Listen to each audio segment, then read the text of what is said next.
Les nouvelles des législatives de France, l'Afrique qui regarde Macron tomber. Nous sommes le dimanche 30 juin 2024. Il y a 2 semaines. Un peu plus de 2 semaines, je crois que c'était le 9 juin. Je vous avais annoncé que, de mon point de vue, le 30 juin 2024 verrait s'effondrer la soi-disant majorité relative dont le régime de M. Macron se gargarisait, se targuait à l'Assemblée nationale. Et j'avais dit que on verrait émerger 2 grandes forces politiques. Le Rassemblement national de Mme Le Pen, avec ses alliés de la droite, et le nouveau Front populaire, rassemblant l'essentiel des formations de la gauche. Je crois que ce soir, le résultat du premier tour confirme ce que je vous avais dit. Le Rassemblement national est avec 33 à 34% en avance. Le nouveau Front populaire est en 2e position avec environ 28%, voire un peu plus. Et les macroniens arrivent en 3e position avec 20 à 22%, soit le score qu'il a obtenu au premier tour de sa première élection présidentielle. Donc, jusqu'ici, ce que votre serviteur vous avait dit s'accomplit. Qu'est-ce qui s'accomplit? Tous ceux qui ont mené ces dernières années envers l'Afrique une politique du mépris, une politique d'ostracisme, une politique du 2 poids 2 mesures, une politique de duplicité, ils sont en train de subir un échec cuisant en France. Parce que cette politique africaine injuste, ils se sont mis à la pratiquer envers les Français eux-mêmes, qui maintenant les vomissent. J'avais prédit l'échec cinglant du régime Macron et la perte de la majorité. Ce soir, on peut dire, presque sans risque de se tromper, que M. Macron n'aura plus la tête du gouvernement français. Mais il y a un 2e tour de l'élection législative. Il aura lieu le dimanche prochain, 7 juillet 2024. Dans ce 2e tour, il va y avoir plusieurs situations dites triangulaires entre les 3 forces arrivées en 1e, 2e et 3e position. Dans une situation triangulaire, tantôt, au premier tour, le candidat du Rassemblement national est en avance sur le candidat du nouveau Front populaire et le candidat de Renaissance, qui s'appelle encore Ensemble. Dans certaines situations, le candidat de Renaissance ou Ensemble est en avance sur le candidat du Rassemblement national et sur le candidat du nouveau Front populaire. Dans certains cas, c'est le candidat du nouveau Front populaire qui est en avance sur le Rassemblement national ou en avance sur, Renaissance. Jean-Luc Mélenchon, qui est le principal dirigeant du nouveau Front populaire et notamment de la force insoumise, la France insoumise, a dit ce soir que le nouveau Front populaire se donnait un principe, c'est que partout où son candidat n'est pas arrivé en premier, et que c'est le candidat du Front national qui est arrivé en premier, alors que le candidat du nouveau Front populaire est en 3e position, le candidat du nouveau Front populaire va se désister et laisser l'élection se faire entre le candidat de la Renaissance, donc du ensemble de Macron, et le candidat du Rassemblement national. Mieux, Mélenchon est allé jusqu'à dire que la consigne, c'est surtout pas de donner une seule voix au Rassemblement national. Même s'il n'a pas dit de donner des voix, il n'a pas explicitement dit de donner des voix, à Ensemble, il n'a pas explicitement dit de donner des voix à la Renaissance, il a dit en tout cas, le candidat de la France insoumise, le candidat du nouveau Front populaire, qui est en 3e position, là où le Front national est en 1re position, se retire. Or, qu'est-ce qu'on observe de l'autre côté, de la part de la majorité déchue, la majorité sortante et effondrée de Macron? Eux, ils disent que ils ne sont pas prêts à respecter cette règle et qu'ils considèrent qu'il faut autant s'opposer à à l'élection d'un candidat du nouveau Front populaire que d'un candidat du Rassemblement national. Bref, ils demandent aux Français de force de voter pour eux. Bon. Voilà les enjeux de cette semaine. Quelle est, moi, ma position? D'abord, je me réjouis du score sérieux qu'a fait le nouveau Front populaire.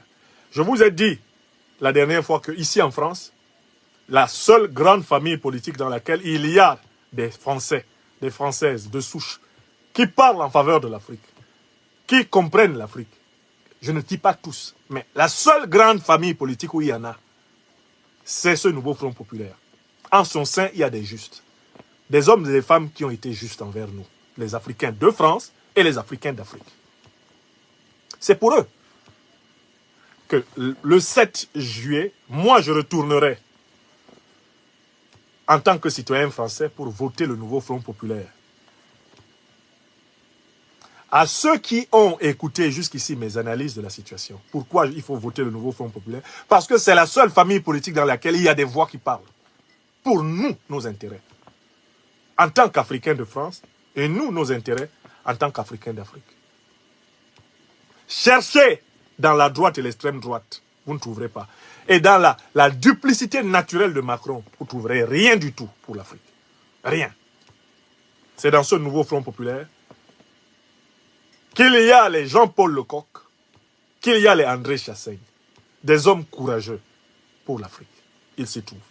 Pour ces justes-là, non pas parce que la gauche française serait extraordinaire, que les Africains compteraient sur elle. Non, pour ces justes-là, il est hors de question de les traiter comme on devrait traiter l'extrême droite, qui, quant à elle, assume et affiche un programme raciste et dit qu'elle va l'appliquer. Nous avons besoin d'un contre-pouvoir. Même dans l'hypothèse où l'extrême droite gouverne la France, il nous faut une opposition de gauche forte.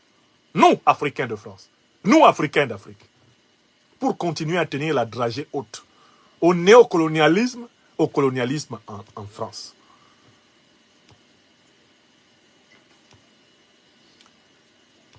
On a fait dire à Kylian Mbappé et à Tchouaméni, deux joueurs de l'équipe nationale française, qu'ils étaient contre les extrêmes.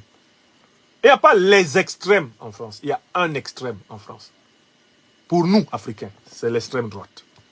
Celle qui nous considère comme des sous-hommes, en raison de la couleur de notre peau. Certes, le racisme, on le retrouve à gauche, on le retrouve à droite et au centre. Mais le racisme de l'extrême droite, il est officiel. Un Africain conscient, une Africaine consciente, qui a la citoyenneté française, ne peut pas voter officiellement, ne peut pas donner le soutien officiellement à une force politique au racisme décomplexé. Il ne faut pas s'amuser avec ça. Alors, comme ce sont eux qui payent les centaines de millions de Kylian Mbappé et de Tchouaméni, ils leur ont dicté de venir répéter, littéralement comme des moutons, qu'ils sont contre les extrêmes. Mais quand on est contre les extrêmes dans l'élection, où d'un côté on a la gauche rassemblée dans le nouveau Front populaire et la droite rassemblée dans Rassemblement national LR. Quand on est contre les deux là, c'est pour voter pour qui? C'est une stratégie pour moutonniériser la société française et l'obliger à voter pour Macron. Macron tente son va-tout pour essayer d'avoir encore, ne serait-ce même que l'ombre de la majorité relative qu'il avait. Et pour cela, on instrumentalise dans les réseaux sociaux, dans les médias, des Français d'origine africaine pour décourager l'électorat africain de choisir ne serait-ce que le camp dans lequel il y a des voix qui parlent pour lui. Oui, c'est le camp dans lequel il y a des voix qui parlent pour nous. Il n'y a aucune voix qui parle pour nous au Rassemblement national. Aucune. On ne comptera sur personne, reconquête personne. Ce n'est pas Éric Ciotti qui va ne serait-ce que tenter d'écouter ce que nous avons à dire. Il y a des voix à gauche. Je ne parle pas de la gauche en général parce que c'est un repère de néocolonialistes, de colonialistes largement comparable à cette droite. Mais il y a des voix pour nous à gauche. Il n'y a pas de voix pour nous à droite. Je n'en connais pas. J'écoutais l'analyse de quelqu'un que j'aime pourtant très bien, François Asselineau. Il explique pourquoi la France est chassée de l'Afrique. Et il présente la colonisation comme un bienfait. Il commence son analyse en démontrant les bienfaits de la colonisation. François Asselineau. C'est un homme de droite. C'est un gaulliste. Tout ce que De Gaulle a fait est bon. Massacrer les Africains, massacrer à Tiaroy, instaurer une monnaie une monnaie d'escroquerie comme le franc CFA. Tout ça, ça fait partie des bienfaits. Ils ont été gentils. Voilà leur mentalité à droite. Même quand ils sont des hommes relativement honnêtes et avec un certain recul critique comme François Asselineau, ils considèrent comme normal l'exploitation de l'Afrique. Donc attention, Africains de France, attention, ne nous amusons pas à cautionner officiellement le racisme. Les mêmes qui vont se lever pour aller donner une voix au Rassemblement national sont les mêmes qui vont chialer le lendemain matin. Quand on va se mettre à discriminer officiellement leurs enfants dès la sortie de la maison. Si vous faites ça, sachez que vous êtes en train de vous maudire vous-même. On ne s'amuse pas à officialiser le racisme. Ce n'est pas un jeu. Bien sûr qu'il y a du racisme à droite, du racisme à gauche, du racisme au centre. Mais avec la gauche, nous avons la possibilité d'empêcher que le racisme devienne officiel. Là, ce qui vient à droite, c'est l'officiel. Ça devient officiel. Vous avez entendu tout ce qu'il raconte sur la question de la double nationalité, Bardella. Vous avez entendu ce qu'il raconte? Vous voyez ce qui vient? Un descendant d'Algérien qui veut venir foutre la pagaille en France. En s'amusant à créer des catégories multiples de Français et à les fossiliser. Un descendant d'Algérien, Bardella. Comme Zemmour, là, avec ses oreilles. Vous les voyez là, ils sont tous des descendants d'immigrés. Sarkozy, la France, on l'aime ou elle la quitte. Son papa était hongrois. Comment son papa l'a fait s'il avait quitté la France? Il est né en Hongrie, Sarkozy. Ce sont toujours des gens qui ont un problème de mémoire. Ce sont toujours des gens qui ont un problème avec leurs propres racines, qui ne s'assument pas. Et qui viennent semer la pagaille dans des pays comme ça. Zemmour. Quand tu entends son nom, est-ce qu'il s'appelle Dupont? Zemmour. Bardella. Lui-même, quand il voit ça, c'est pas un Gaulois, c'est Bardella. Et on fouille grand-père algérien. Ce sont eux qui viennent ici et qui veulent officialiser le racisme. Et vous dites non, hein, non, pour punir M. Macron, il faut lui retirer définitivement la majorité à l'Assemblée nationale. Mais il ne faut pas pour cela introniser, il ne faut pas pour cela sanctuariser le racisme. Il faut se garder les moyens de continuer à le combattre. Et pour cela, Africains de France, n'oublions pas, allons au deuxième tour. Nous allons voter contre le Rassemblement national. Nous allons voter pour le nouveau Front populaire parce que dans le nouveau Front populaire, il y a des justes qui ont été fidèles à la cause africaine par des temps difficiles, même si ces justes sont une minorité. Pour eux, soyons loyaux. Maintenant, quant à l'Afrique, l'Afrique ne doit pas compter sur une famille politique française pour se libérer. Ni le Rassemblement national, ni le nouveau Front populaire, ni les partis du centre, etc. Aucun parti politique français ne va libérer l'Afrique de la domination. L'Afrique va se libérer elle-même. Et les Africains, partout où ils sont dans le monde, doivent se donner les moyens de conserver le maximum de leviers pour agir en faveur de la souveraineté africaine. C'est ce que je nous invite tous à faire. Et c'est ce que je voulais dire. Enfin, je conclus ce point. Je vous avais dit que Macron allait tomber. Est-ce que je vous avais dit qu'il allait tomber? Faisons la liste de tous ceux qui m'ont persécuté ici en France, dans l'ordre. Ça a commencé par Jean-Yves Le Drian. Il est où? Vous connaissez Jean-Yves Le Drian? Il était ministre des Affaires étrangères. Quand on commençait à me persécuter en 2021, il était à la baguette. Il est où? Tombé. On continue. Il y a un ministre qui était ministre de l'Éducation nationale. Quand on commençait à me persécuter, il s'appelait Richard Ferrand. Ça, c'était en 2021. Je crois, comment il s'appelait? Oui, non, c'est pas Ferrand. Comment il s'appelait encore? Son nom m'a échappé là. Il y avait un ministre de Macron, il est parti, tombé. Il y a un ministre qui a été chargé de me suspendre, de me priver de 3 mois de salaire. Alors que j'ai émis les mêmes idées que lui. Lui, il a écrit un gros livre qui s'appelle Le livre noir du colonialisme. Il a dit des choses très graves sur la politique africaine de la France, quand il n'était pas ministre. Devenu ministre, on lui dit de me suspendre pendant 3 mois de mes fonctions. Alors que le conseil de discipline n'a pas voté pour qu'on me punisse.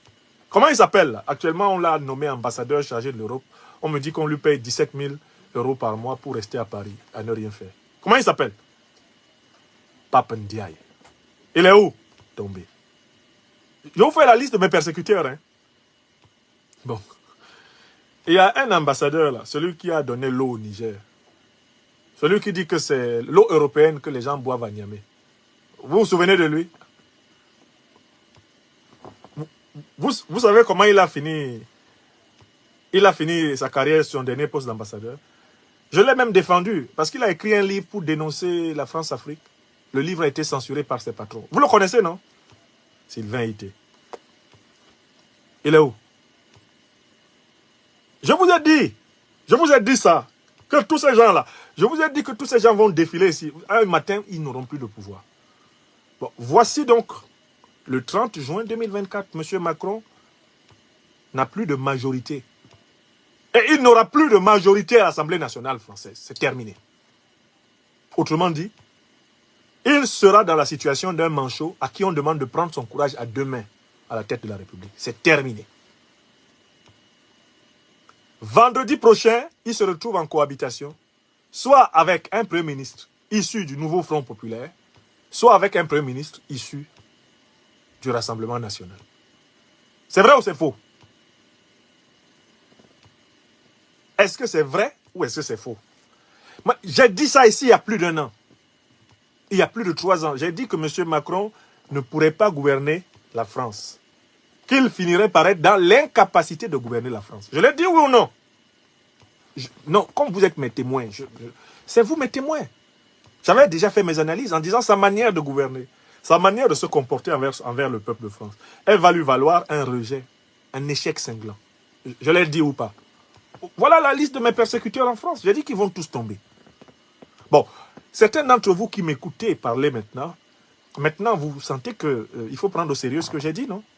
Donc, on va se retrouver ici dimanche 7 juillet et M. Macron sera obligé de choisir un Premier ministre, soit du côté du nouveau Front populaire, soit du côté du Rassemblement national. Est-ce que c'est clair? Voilà, à partir de là, c'est la cohabitation. Et qui dit cohabitation dit l'émasculation de l'Élysée. Au sens politique. Hein. Je ne vais pas parler d'émasculation réelle. L'émasculation politique. Pardon. Écrivez politique en grosses lettres. Palabre n'est pas bon. Surtout quand les gens sont faibles, ils sont très nerveux. Mais en tout cas, j'avais dit qu'ils allaient tomber. Et ils tomba. Donc, l'Afrique regarde Macron tomber. Toute l'Afrique éveillée regarde Macron tomber.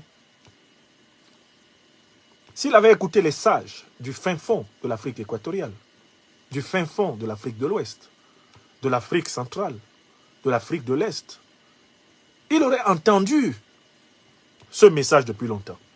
L'Afrique est de retour dans le siècle. L'égrégore africain agit. Si tu as décidé de nous écraser, nos ancêtres angélisés le Tout-Puissant, les forces historiques, sociales, politiques, géopolitiques, géostratégiques, te le rendront au centuple. Ceux qui doutent de cela, qu'ils voient et qu'ils méditent. Je vous ai fait la liste de ceux qui, dans ce pays, ont fait de votre serviteur leur marche-pied. Il y a un ministre de l'Intérieur, là, qui s'est permis de me ficher. Je pense même qu'il s'est permis de me ficher terroriste. Votre serviteur, je n'ai jamais tenu une arme dans une main. Quand je passe aux aéroports, on me regarde, on regarde l'ordinateur, l'ordinateur clignote, je vois une couleur rouge qui se reflète parfois sur les lunettes des flics. Et ils me regardent comme ça, comme s'ils avaient vu, je ne sais pas, Satan ou Dracula en personne. Ah, j'ai dit, mais qu'est-ce qu'il y a?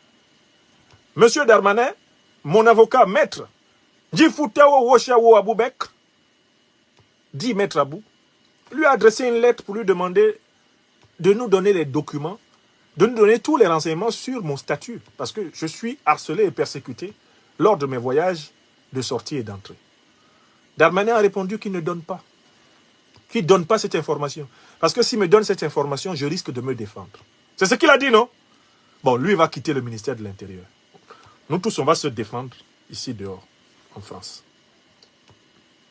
Ou bien il ne va pas quitter. Je pose la question, Darmanin. Tous ceux qui mettent leurs mains sur moi comme ça pour faire quelque chose. Bip. Ici en France. À terre. Est-ce que Darmanin sera ministre de l'Intérieur après le 7 juillet? Est-ce que c'est pas fini? Est-ce que c'est pas fini dimanche? Lui qui est un descendant d'Algériens, dont l'un des prénoms est Moussa, il me demande d'aller prendre des renseignements auprès de la direction des étrangers, alors que je suis citoyen français comme lui, issu de l'immigration comme lui. Ou bien il s'appelle Moussa. Moussa, c'est un nom français. Niamsi, ce n'est pas un nom français. Moussa, ce n'est pas un nom français. Nous sommes tous issus de l'immigration africaine. Lui, il est issu de l'immigration nord-africaine. Vous voyez, ces gens qui sont zélés pour persécuter leurs concitoyens sont souvent des individus qui eux-mêmes ont une conscience historique diffuse. Bon, lui aussi, il va quitter le ministère de l'Intérieur, Darmanin. Ou bien il ne va pas quitter. Il va quitter. Il va quitter, il va peut-être retourner à l'Assemblée nationale s'il a gagné son poste de député. Il va retourner à l'Assemblée nationale, s'asseoir là-bas, puis on va se croiser dans les rues de Paris. Je dis alors, monsieur Darmanin, l'affiche S, ça va se retourner contre vous, hein, parce que vous aussi, vous traînez des casseroles. Hein. Moi, je n'ai pas de casserole, hein, mais vous allez voir. Quand vous n'aurez plus le pouvoir, vous allez voir ce que vous nous faites depuis là. Parce que vous êtes tout puissant. Vous ne savez pas que le renard passe, chacun à son tour. Mon ami ne l'oublie pas, Darmanin ne l'oublie pas. Hein? Attention, hein? Le renard passe, chacun à son tour. Ou bien chez moi au Cameroun, on chantait ça autrement. Le jour des résultats, les larmes vont couler. Le jour des résultats, les larmes vont couler. Et zam, les larmes vont couler. Vous allez voir. Venez persécuter les orphelins. Venez persécuter les étrangers. Venez persécuter les descendants d'Africains. Venez, on est là. C'est sur nous que vous êtes courageux. Mais ça va finir. Vous êtes en train de voir. Moi, j'avais dit, dans l'ordre, tous ceux qui me persécutent en France vont tomber. Et les Africains, vivant en ce monde et dans l'autre, nous ont entendus. Et vous tombez les uns après les autres. Mais si vous en doutez, on a encore une semaine pour voir. Et ce n'est pas fini, hein. Après, là, ça va continuer. Écrivez ça. Tilana. Et je dis écrivez. Puisque tout ce que je vous ai dit avant, c'est arrivé, non? Je vous ai fait la liste de ceux qui sont tombés. Je vous ai fait la liste. Et tous ceux qu'ils ont nommés, quand ils étaient là en puissance dans les ministères, ils vont aussi tomber. Tous ceux qui ont exécuté des ordres iniques et injustes contre des innocents, ils vont tomber. Ça s'appelle Temnigne. Temnigne, ambassade Bantou. Rentre avec l'envoyeur. Ni pena. Ni kale yom iya bunga be ni tehni na no. Ni nkwo warambu nunu. Nang men kalbe la. We job be baso ni nkwo. Murantelebe. Ibi subon bi Afrika. Ni nkwo warambu numpe. To nu men por.